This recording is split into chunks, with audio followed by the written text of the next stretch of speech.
Expectations always being broken down by pro players. Usually you'd see Oracle and you think, right, he's going to be sitting behind his carry ready to save him, and that might be the case still against like a Pulverize, you just false promise the target. So this is interesting. The Death Prophet, this maybe means Primal Beast isn't going into that offlane. Had the occasional mid Primal Beast game, but Death Prophet, Primal Beast, both heroes flex between mid and offlane. And I would say with Boom, like they love their offlane Death Prophet. This was, I mean, SEA as a region has were the ones who I would say really spammed it the most and kind of pioneered the offlane Death Prophet meta. So possibly that's an FBZ hero. It's something he's played a ton of. So curious to see where they go.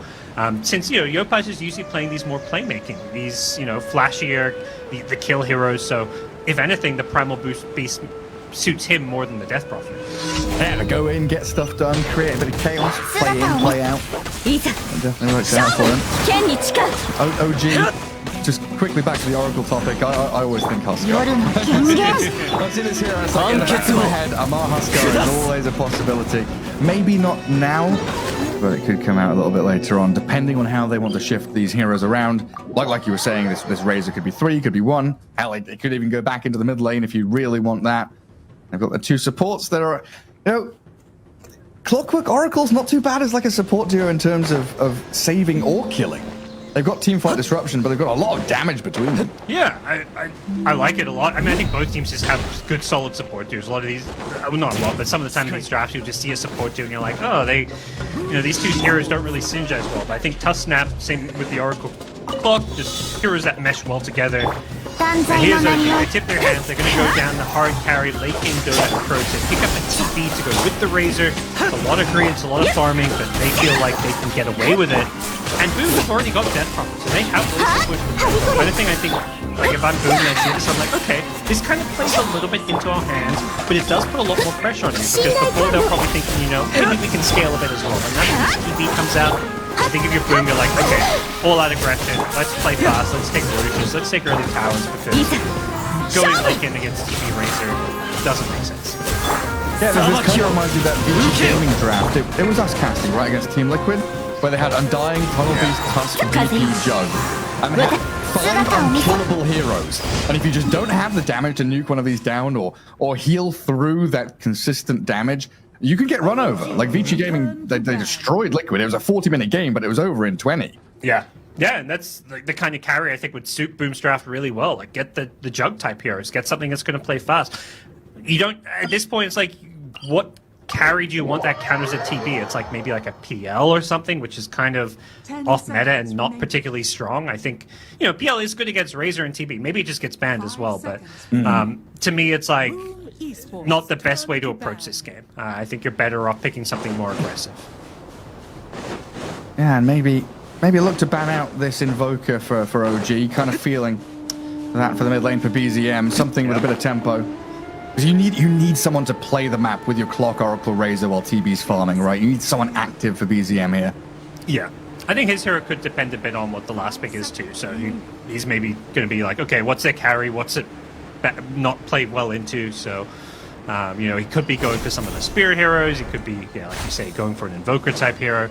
Something that runs around with the Clockwork and Oracle and really plays around the Razor. I think that's the key thing. You have this Amar offlane that gets so strong so early because he's such a lane dominator. You want a mid hero that rotates to the offlane. And you kind of want someone that also scales as well, right? You don't want that dead weight when it gets to late game. Yeah. You want someone who can actually play into there, like the Spirits or Invoker, yeah.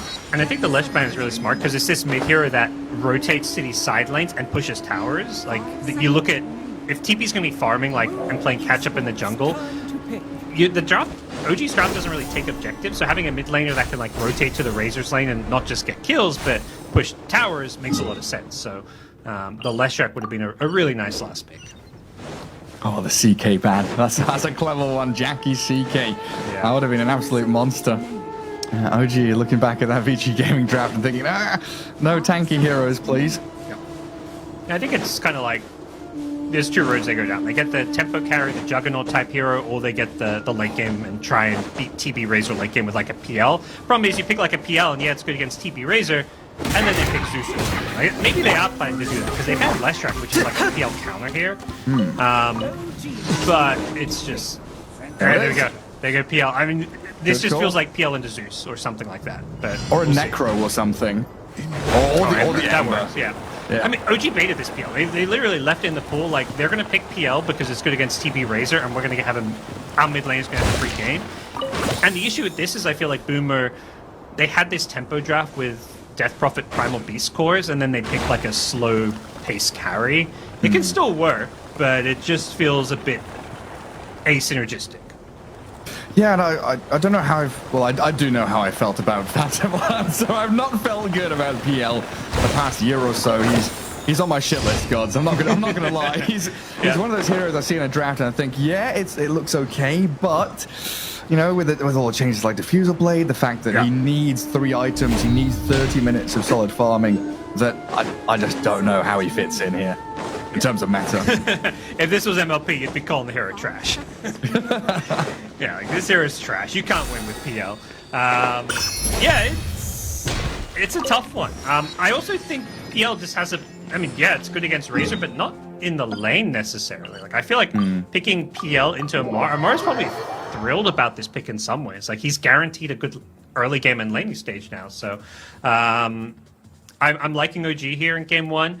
I do think there is, you know, some risk that, like, especially if PL gets like fast, like Yasha Diffusal or whatever his build is, like get the early fighting items and plays with the team. Like, I don't think this PL can like try and play for late game. Get early items, fight as much as possible.